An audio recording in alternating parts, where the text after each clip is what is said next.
Welcome to Nice and Blunt. I'm Adam Riancho, and the NFL draft is over. So if you're like me, you're very excited to have this information. We know exactly what the depth charts look like heading into May. And while there are still a few veterans who have yet to sign, for the most part, we understand who has the most value in fantasy entering 2025. So this video is kind of an early rankings. I may not go too deep into the weeds, but I'm going to update you on every team's depth chart and tell you who I think is the most valuable. We'll mention some rankings as we go along in this video. So let us begin. We are starting in Las Vegas, where Ashton Jeanty was the first running back off the board at pick 6 overall in the first round. In that Raiders system, we don't know exactly what the Chip Kelly offense is going to look like, but because of this draft capital, because of the talent coming out of college, you know Jeanty is poised to get a ton of work, and he's probably a top 5 running back in fantasy next season. So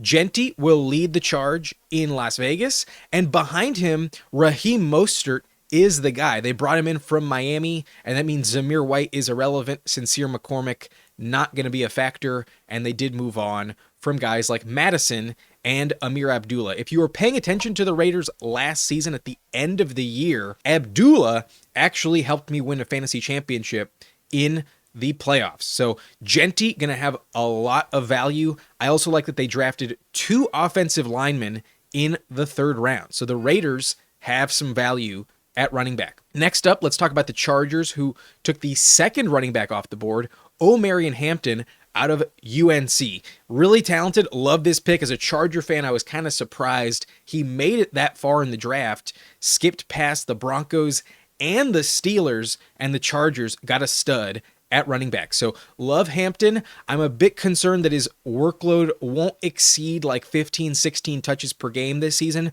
because they also brought in Najee Harris in free agency. Najee got a $5.25 million contract with incentives. He could get paid over $9 million next year. But I do think Hampton is the guy. And if we look at last year, the roles, I believe, are going to be mirroring J.K. Dobbins and Gus Edwards. Najee Harris is the new Gus Edwards, like I've been saying on the channel for weeks now. Not quite worth the draft capital he was elevated to, because I'm not convinced he really moves the needle. Hampton, however, is the home run hitter and probably going to catch a lot more passes.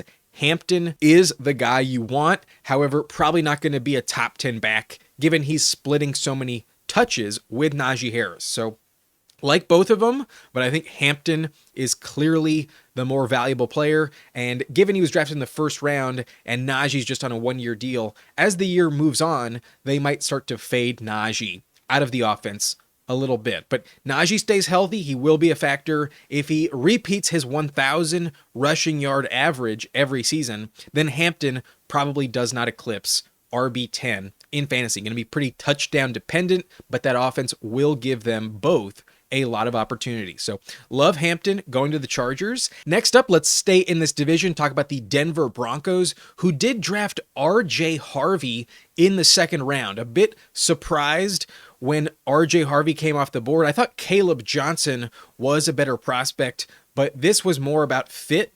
And I don't think Harvey will be a workhorse getting 20 plus touches in this Broncos offense. Sean Payton has been using multiple backs for multiple years now, and I don't expect that to change. While Harvey is clearly the guy, I do think Estime and Jaleel McLaughlin will continue to remain in the mix. So it's a bit more of a committee. RJ Harvey is definitely the most valuable piece, but I still think at the end of your draft, especially on Underdog and Best Ball, Estime and McLaughlin still have some value, probably worth taking a shot on every now and then. But Harvey does have a ton of upside. Right now I have RJ Harvey ranked right behind guys like Caleb Johnson, Quinshon Judkins, and James Conner as my running back 26.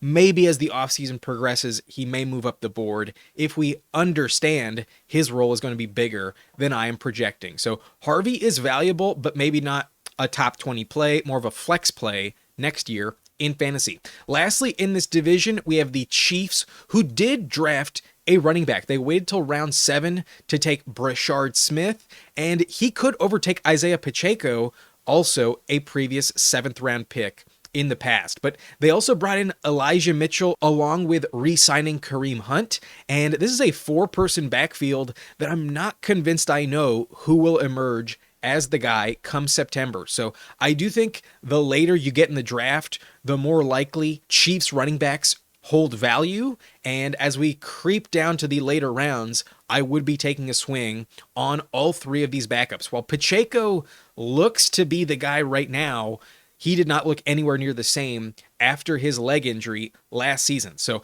I am worried about Pacheco. I think his job is completely up for grabs. And given the age of Kareem Hunt, the injury risk that Elijah Mitchell has, would not shock me if Brashard Smith is the main guy in that Chiefs backfield next season. So take a swing. Right now, I'm not trying to draft Pacheco very much. He's my highest ranked guy, but I only have him around running back 40. I'm not convinced he actually has much fantasy value next season. He looked a bit washed when coming back from injury last year. Now let's move on to the AFC South, where the Titans did draft a running back. They took Khalil Mullins in the 5th round. He was the 21st running back off the board. So not expecting him to contribute much, but he remains on this depth chart behind Tony Pollard and Tyjae Spears. I think Pollard is the guy. He had much more of a role last season. However, he did get injured, and we did see Tyjae Spears play very well in his absence. So I still would be drafting Pollard as the top option. I have Pollard currently ranked as a top 30 running back, but I'm not convinced Tyjae is not worth drafting either. There is a world where Pollard goes down and Tyjae Spears does put up top 20 numbers in his absence. So Pollard stays relevant, but does lose a tiny bit of upside given Mullings did join the team. I still am not that concerned about Mullings. Now let's move on to the Jacksonville Jaguars, who drafted not one but two running backs in this year's draft. They took Bashal Tutin, the first running back taken in the 4th round, and the 7th player off the board at running back this year. So he's going to be competing with Travis Etienne and Tank Bigsby, and I'm not convinced Etienne or Bigsby hold much value. While Bigsby did impress last year, it was a completely different coaching staff and regime. The GM wants new players in the building, and Tutin may be the guy going in to 2025. So I'd be randomly assigning value to these players right now. I really don't know who will emerge, but the fact they also took LaQuint Allen in the 7th round is a concern to the pre-existing running backs on this roster. I don't think Etienne or Bigsby have a long leash, and if they do not perform well, I could easily see them lose playing time to some of these other guys. I think Tutin is the most appealing, but I still think Bigsby might have a relevant role. He did play pretty well last year. So right now, I'm not trying to draft any of them, but I have Tutin, Bigsby, and then Etienne ranked in that order. I'm probably not trying to target any of them. You'd think it'd be Etienne, but after last year, I really can't say that. Now let's stay in this AFC South division and talk about the Indianapolis Colts, where Jonathan Taylor remains a stud running back in the NFL, but they also address the position by drafting a backup for him, DJ Giddens, in the 5th round. So that is the handcuff in Indianapolis. While Taylor is clearly the guy I want, I have him ranked as my running back 6 at the moment. I'm not too worried about Khalil Herbert or Tyler Goodson stealing snaps from DJ Giddens. I like DJ Giddens as a prospect. So I think he's the handcuff, and Taylor has missed time in each of the last 2 years. There could be some games where Giddens is the workhorse any random week next season. So he's the backup for the Colts. And then in Houston, Joe Mixon remains the RB1. However, they did draft a running back, Woody Marks, in the 4th round, and I do think he is the guy you want as a handcuff to Mixon next season. I'm not convinced he has a massive role. I still think Mixon is the clear alpha, but I'm not worried about Damian Pierce stealing that backup role. I think his time is over. So Jaquavius Woody Marks is the handcuff in Houston, and a decent name to consider, especially in best ball. He may get some run as the starter next season. Now let's remain in the AFC, but pivot divisions. Let's talk about the Pittsburgh Steelers, who I think really lucked out by drafting Caleb Johnson in the 3rd round. They did not have a 2nd round pick, so the fact that Caleb Johnson fell to them in the 3rd, I think, is a steal, and I think he's the clear RB1 in that offense. They said goodbye to Najee Harris. They still have Jalen Warren. However, I'm not convinced Jaylen Warren is a huge threat to Caleb Johnson. I think Caleb is clearly going to have the majority of touches. Warren's role will probably mimic what we saw last year and the year before that. Warren is talented, but if he gives you over 75 yards in any given game, it's definitely a surprise. And if he does find the end zone, it's a bit of a shock. Last year, Jaylen Warren only had 1 touchdown all season long, and the Pittsburgh Steelers offense rarely offers a ton of production at the running back spot. So right now, we still don't know who their quarterback is. The highest player on that depth chart would be Mason Rudolph. I'm a bit worried that Jaylen Warren and Caleb Johnson will be limited in the touchdown department, but the touches will be there. Arthur Smith does like to run the ball, and I think Caleb Johnson overall is a winner.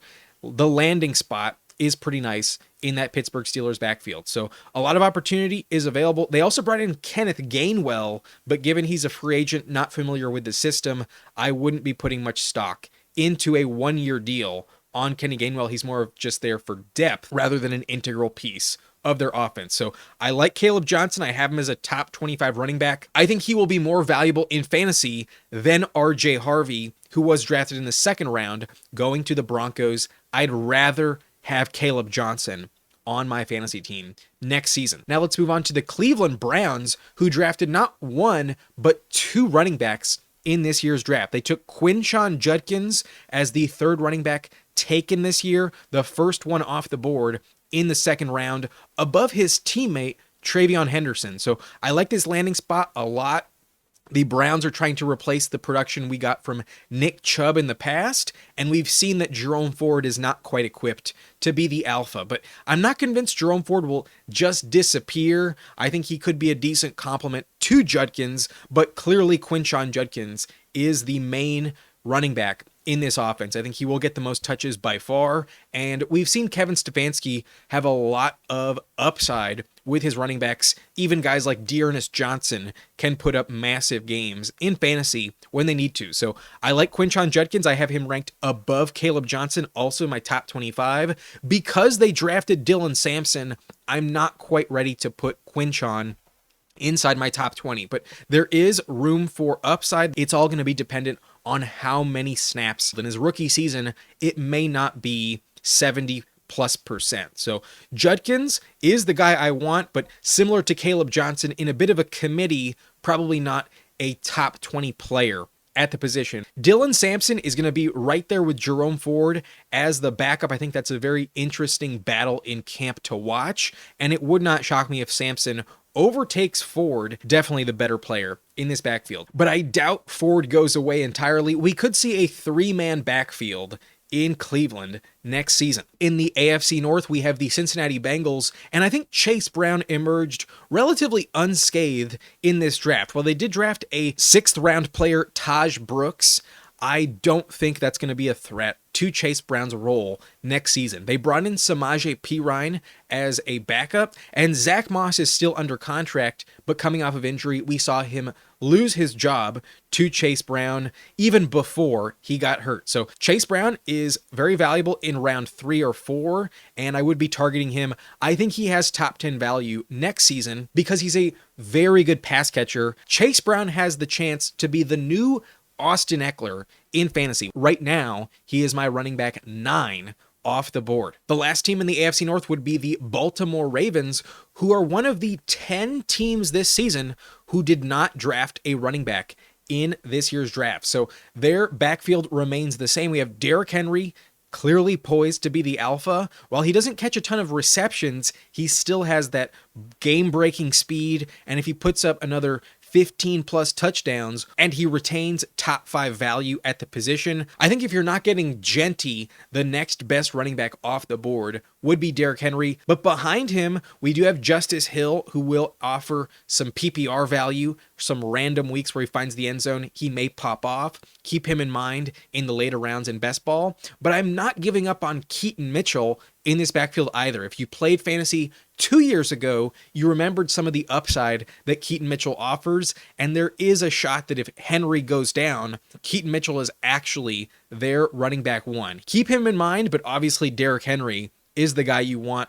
I probably won't be targeting Justice Hill very much. Now we have the AFC East, where the Jets also did not draft a running back. So Breece Hall's job security is currently safe. However, there were a lot of weird rumors regarding them potentially trading the former second-round pick. So while I love Breece Hall's talent, he played terribly last year when we expected a top 5 finish from him. And I think they saw a lot from Braylon Allen last year where they would like to get him involved. It's why I'm not trying to draft Breece Hall at his current ADP. He's going in the top 12 at the position, and I think he could finish much closer to running back 20 overall in fantasy. So while he escaped the draft, not trying to draft him very much, he's a bit overpriced. I'd much rather have guys like Omarion Hampton, David Montgomery even, and Alvin Kamara, who sometimes goes 2 rounds later. Breece Hall does have me concerned. Next, let's move on to New England, where they made a splash. In round 2, they drafted Travion Henderson out of Ohio State, and he's clearly an alpha running back in that backfield. The days of Ramondre Stevenson commanding the majority of touches are over, and because it's a new regime entirely, I am not convinced that the contract they gave Stevenson holds any weight. If anything, he might get cut by the end of the year. So Stevenson is the backup, but not someone I'm targeting in drafts at all. I think he was way overpriced entering the draft, and now that it's over, he will plummet, probably go after round 13 as the handcuff to Travion Henderson. If you're also paying attention to Antonio Gibson last year, Gibson was actually very efficient in the limited touches he had. He was sometimes averaging well over 5 yards per carry on just like 7 or 8 touches last year. So I could see Antonio Gibson retain that role. And if he does, then Stevenson is completely irrelevant.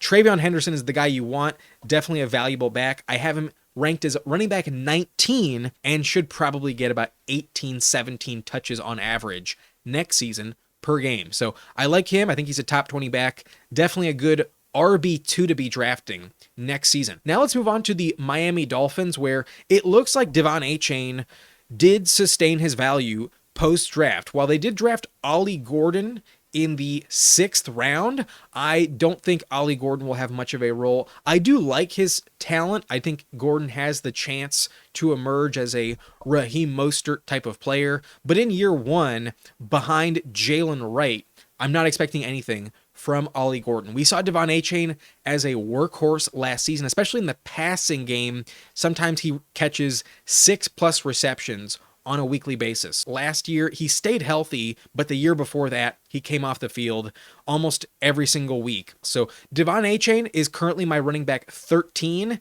and while he does have the upside to finish as a top 6 player at the position, there's also the risk that Tua goes down and then his value crumbles accordingly. So his quarterback health is a big concern. If you don't want to draft him in round 2, I don't blame you. The backup to own would be Jalen Wright, drafted in round 3 last year, a prospect I do like. They also brought in Alexander Mattison, but I think that's just a depth piece. We've never seen Mattison really emerge in his career. So Devon Achane, a top 15 player, maybe top 10, but personally, I'm not trying to draft him that high. Lastly, in the AFC, we have the Buffalo Bills, who are also one of the 10 teams who did not draft a running back. So James Cook is clearly the guy. He had 18 total touchdowns last year, and that kind of sounds unsustainable, but playing alongside Josh Allen, it probably won't drop off very much. He's a little bit inconsistent. One week you'll get 3 touchdowns out of him,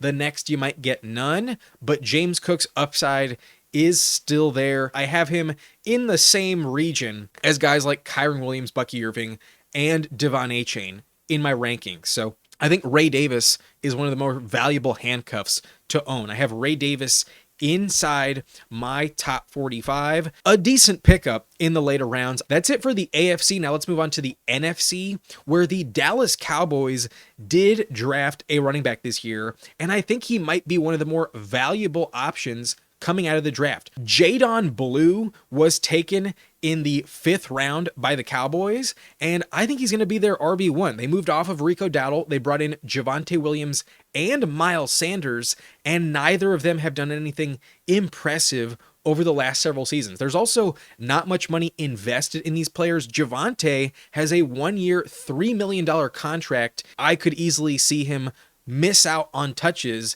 and have like an Ezekiel Elliott role where on a weekly basis, unless he's finding the end zone, you're not getting more than 4 fantasy points out of Javonte. So not excited to be drafting Williams or Miles Sanders. I think Jadon Blue is clearly the guy and could finish as a potential top 20 running back. We did see Rico Dowdle have plenty of weeks as the stud player getting 20 plus touches, especially in the passing game. I think Jadon Blue could really contribute. So I will be targeting him later in the draft. Currently, I have him ranked inside my top 30. I could see him have just as much value as a player like Brian Robinson or even Tony Pollard and Aaron Jones. I think Jadon Blue is going to be the steal of the draft for the next few weeks. We'll see what his ADP ends up being, but right now I think Jadon Blue is clearly the player to be targeting in that Dallas Cowboys backfield, a potential league winner in Dallas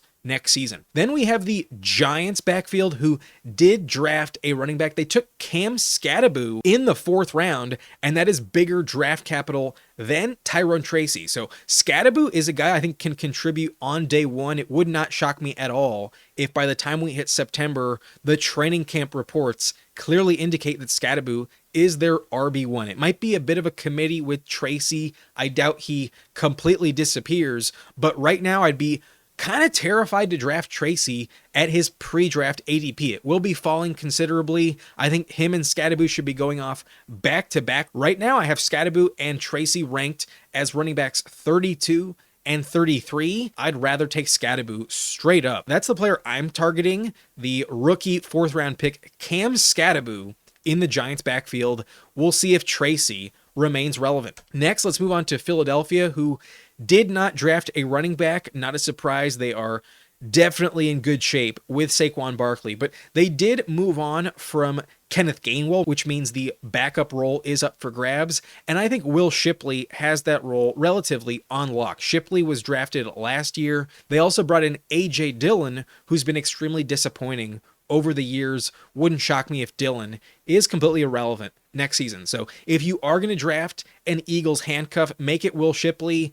Otherwise, though, Saquon is my RB1 entering the year. He was just so good last year. Unless he gets hurt, he is the safest bet. He's still probably worth drafting as the first running back in fantasy next year. So Saquon, his job is safe. That's not a surprise. And then in Washington, I don't think they're going to change much in this backfield. The only player they drafted was the 25th running back off the board at the end of the 7th round. His name is Ja'Cory Krosky Merritt. And as the last running back taken, I'm not going to put much stock in his role in this offense. So at the moment, I think Brian Robinson Jr. is the guy they're going to use on the goal line almost every single week. And the backup to own still remains Austin Eckler. I think it goes Brian Robinson, who's a solid top 30 player at the position, and then Eckler, who's really plummeted in fantasy on Underdog. His ADP is well outside round 15. I think has some value. I think from a floor standpoint, Eckler could be a solid depth piece, and if he does score a touchdown on any given week, probably goes over 12 fantasy points in your lineup. So Brian Robinson Jr. and Eckler probably have the same value as they did last year. Now let's move on to the NFC North, where Chicago kind of surprised me. They waited until round 7 to draft a running back, and that means that they trust DeAndre Swift enough. I do not think Kyle Monangai is a massive threat to his job. So Swift is a winner in this post-draft video, and I do think there is a world where he finishes next season as a top 20 running back if he can stay healthy. And right now, I would say Roschon Johnson is the front runner to be the running back 2 in this system. So Swift really benefited in this draft by Chicago. So keep an eye out for him. I think he will be moving up the board in the ADP. I think where you were getting him before the draft looks like a steal at the moment. Now let's move on to Detroit, who, not a surprise, did not draft a running back. They are pretty set at that position. And Jahmyr Gibbs, even before Montgomery went down, you were locked into about 14 plus points, 80 yards and a touchdown every single game. And Montgomery is one of those safe floor plays at the position, definitely guaranteed to put up top 20 numbers on a per game basis next season. Gibbs and Montgomery are clearly the guys you want in Detroit. Now let's talk about Green Bay, who did not draft a running back either. And Josh Jacobs had 15 touchdowns last year. He's definitely a top 10 running back next season. However, the backup situation is one that I think offers value. Marshawn Lloyd was almost going undrafted on Underdog, and I think he's in the same camp as players like Blake Corum, Jalen Wright, and Tyler Algier. Do not forget about Marshawn Lloyd. He only played one game last season before he got hurt, and then when he was about to come back right around the bye week, he had appendicitis and had to have surgery, which cost him the rest of the season. So we saw pretty much no value at all from Lloyd. He never got any chance to perform. I thought he was a decent prospect entering last season. He was a third-round pick out of USC, and I think he does offer legit handcuff upside. If Jacobs were to go down, I think Marshawn Lloyd would be a top 15 running back immediately. So I'm not worried about Emmanuel Wilson or Christopher Brooks behind him. I think the handcuff to own is clearly Marshawn Lloyd. He will get some touches on a weekly basis. He might see the ball about 8 times per game if he's healthy all next year. So Marshawn Lloyd, an underrated handcuff, a quality pickup at the end of your draft, sometimes not even taken at all. Now let's move on to Minnesota, who shockingly did not draft a running back at all. They're going to stick with Aaron Jones, Jordan Mason, who they traded for from the Niners, and Ty Chandler. Those are the only 3 running backs on their roster at the moment. Chandler, I think, is irrelevant. The fact that they traded for Jordan Mason and gave him a decent contract, we might see a solid committee between Jones and Mason next year. And given Aaron Jones' age, I'm not convinced that Jones is actually that valuable. I have him ranked outside my top 30 at the position. There are some red flags to be concerned about. So Jordan Mason, one of the better handcuffs overall, but it wouldn't shock me if Marshawn Lloyd, who I just mentioned with the Packers, ends the year as more valuable than Jordan Mason. Mason kind of fell off a cliff. Once he stopped scoring touchdowns, he was nothing special. So that's why I'm not dying to draft a Vikings running back this season. But if you miss out on Aaron Jones and you want to grab the handcuff, target Jordan Mason. I think his ADP is fine. None of their value changes post-draft. But then in the NFC South, let's talk about the Atlanta Falcons, who did not draft a running back. We have Bijan Robinson as my running back 2 entering the year, who started putting up truly stud numbers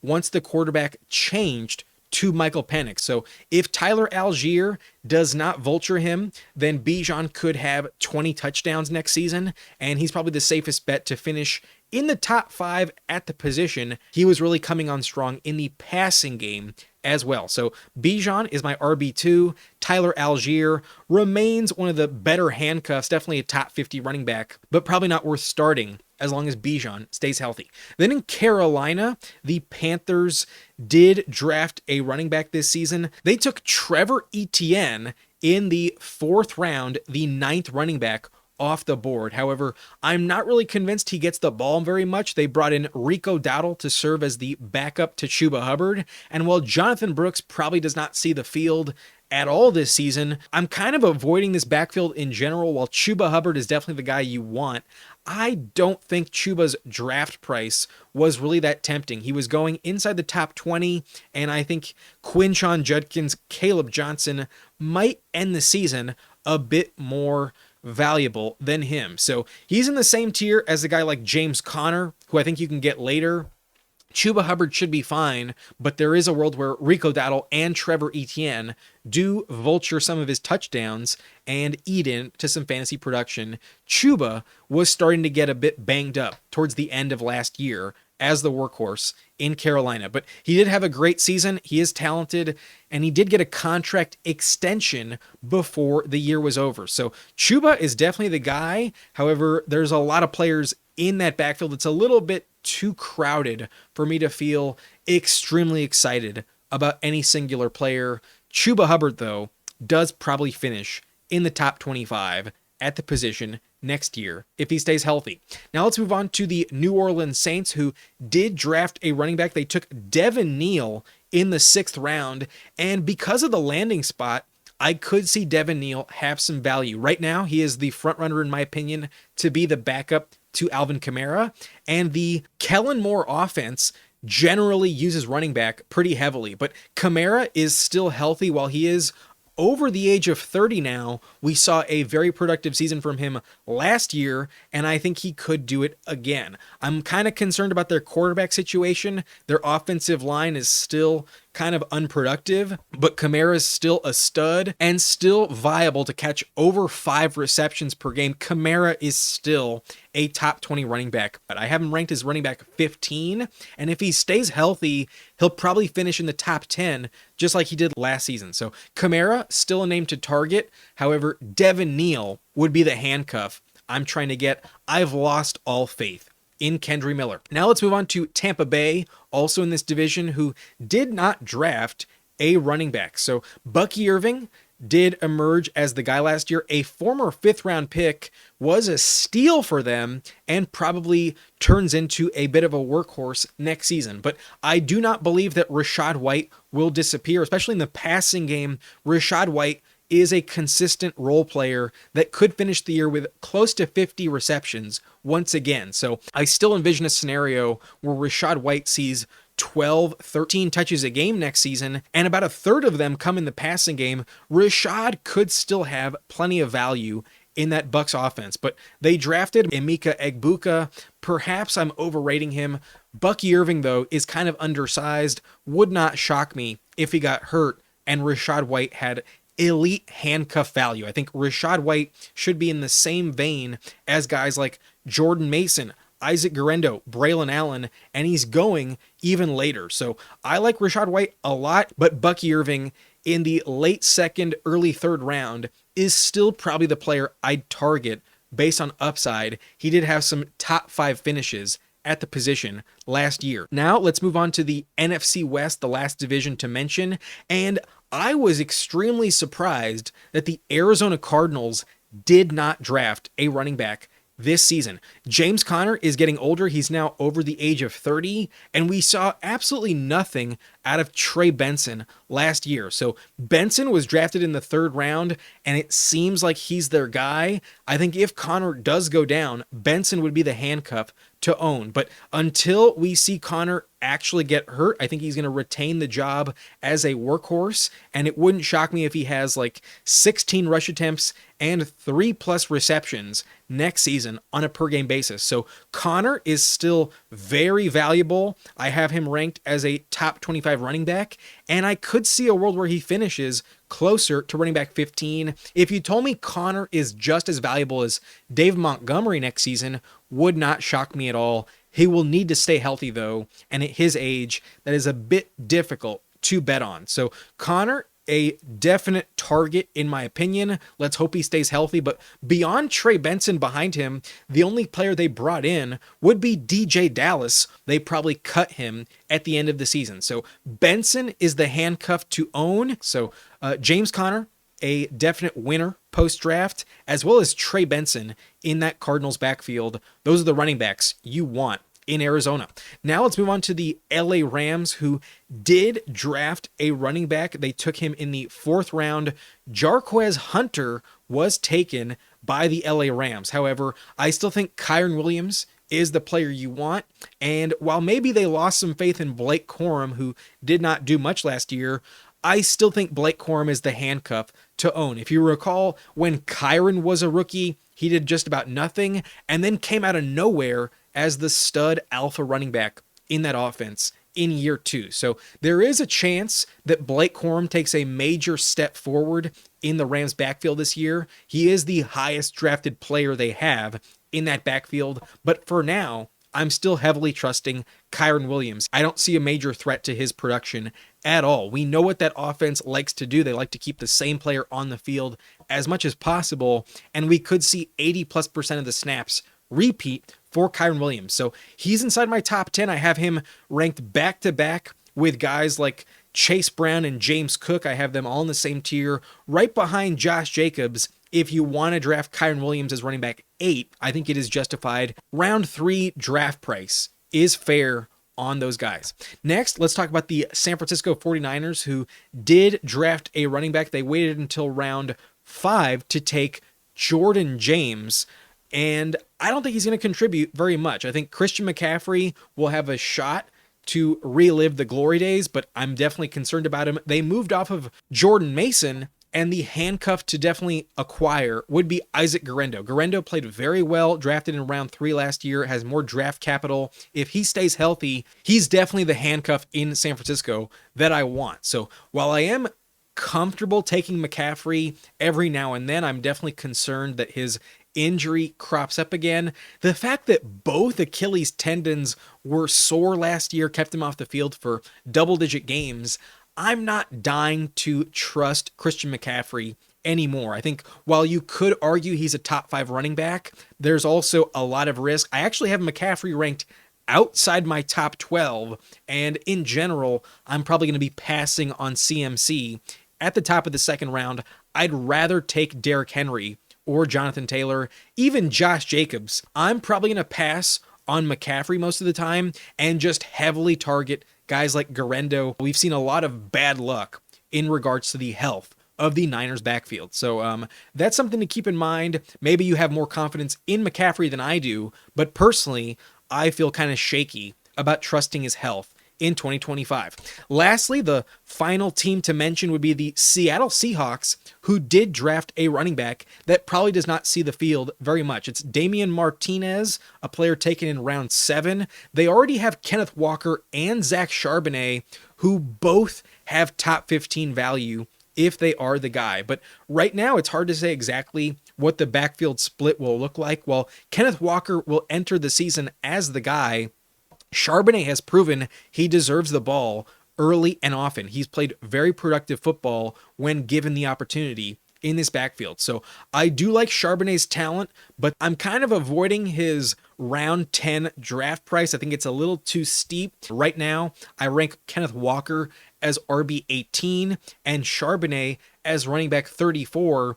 And if Walker could stay healthy, I think he does have top 12 upside at the position. The same can be said about Charbonnet, but entering the year, I'm expecting Walker to be the main guy in that backfield, Charbonnet as just the handcuff. I'm not expecting Martinez to get many touches, and I thought he kind of fell. I was kind of shocked he was still on the board in the 7th round. I thought he was more of a 4th round talent, but that's just my opinion. It did not work out that way. So the Seahawks backfield does have some true studs, and that's going to wrap up this video. So I hope you enjoyed this video. If you did, hit that like button and subscribe to the channel for more content. Next time you see me, I'll be breaking down the wide receiver position post-draft. We'll talk about the depth charts on every team as well. So hope you enjoyed. I'll see you later. My name is Adam Riancho, and thank you for watching. Nice and blunt.